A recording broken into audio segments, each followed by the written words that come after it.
In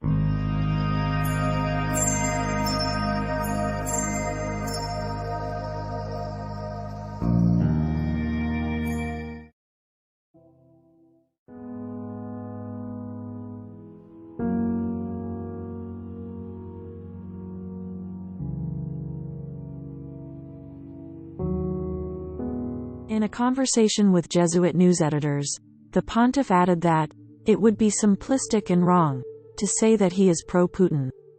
Pope Francis has claimed that Russia's invasion of Ukraine, perhaps, in some way, was provoked or not prevented, according to the transcript of a conversation he had last month with the editors of European cultural magazines of the Society of Jesus, a religious order of the Catholic Church better known as the Jesuits.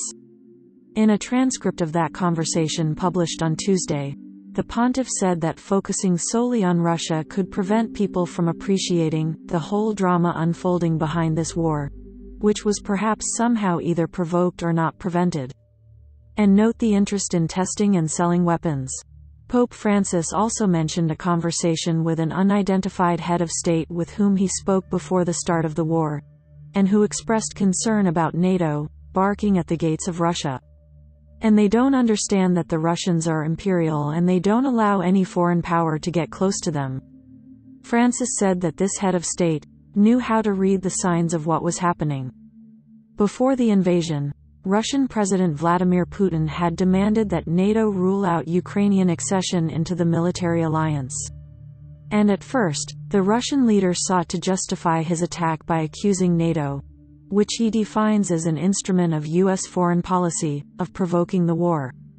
In the conversation, published by several media outlets including the newspaper La Stampa, the Pope stressed that he is not pro-Putin, and that it would be simplistic and wrong to say such a thing.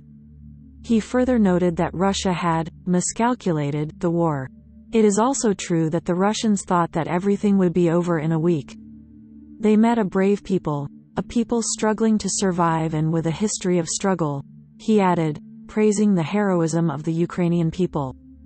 The pontiff also condemned the ferocity and cruelty of the troops used by the Russians, who prefer to send Chechens, Syrians and mercenaries, and that it is monstrous. At the same time, he warned against what he claimed was a fairy tale perception of conflict as good versus evil. "We have to move away from the usual Little Red Riding Hood scheme, where Little Red Riding Hood was the good guy and the wolf was the bad guy," he said. He added, "There is something global emerging and the elements are very intertwined." On Tuesday morning, the pontiff published a message in which he affirmed that the invasion of Ukraine is a violation of the right to self-determination. The war in Ukraine came to be added to the regional wars that in these years have been bringing death and destruction. But here the picture is more complex due to the direct intervention of a superpower, which intends to impose its will against the principle of self-determination.